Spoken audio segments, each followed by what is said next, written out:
నమస్తే. పొరుగురు నుంచి సొంత ఊరికి వచ్చి ఉంటారు కదా పండగకి అందరూ సంక్రాంతికి. చాలా పెద్ద పండుగ. చాలా రోజుల తర్వాత వచ్చి ఉంటారు. వచ్చిన వాళ్ళందరికీ సోదరిమణులకి నా విజ్ఞప్తి. మీ ఊర్లో అందరినీ కలుస్తారు కదా, కలిగి తిరుగుతారు. చాలా సంవత్సరాల తర్వాత, చాలా నెలల తర్వాత వచ్చి ఉంటారు. కనపడిన వాళ్ళని అడగండి. జగన్ పెట్టినటువంటి అమ్మ ఒడి తీసేసి తల్లికి వందనం అని పెట్టాడు కదా చంద్రబాబు నాయుడు గారు. తల్లికి వందనం ఎంతమంది పిల్లలు ఉంటే అంతమంది పిల్లలకి ఇచ్చాడా అని అడగండి. జగన్మోహన్ రెడ్డి గారు రైతు భరోసా పెట్టాడు. రైతు భరోసా కన్నా ఎక్కువ డబ్బులు ఇస్తాను అని అన్నదాత సుఖీభవ అని పెట్టాడు కదా. ఆ అన్నదాత సుఖీభవ అనేది రైతులకు ఇచ్చాడా అని అడగండి.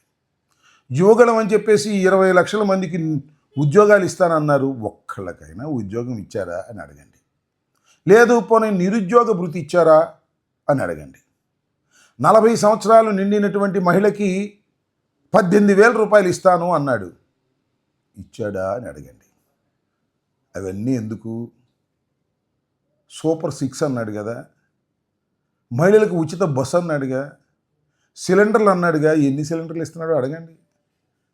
ఇవన్నీ ఒక్కసారి అడిగి చూస్తే ఏం చెప్తారో నేను మీకు ప్రత్యేకంగా చెప్పాల్సిన అవసరం లేదు.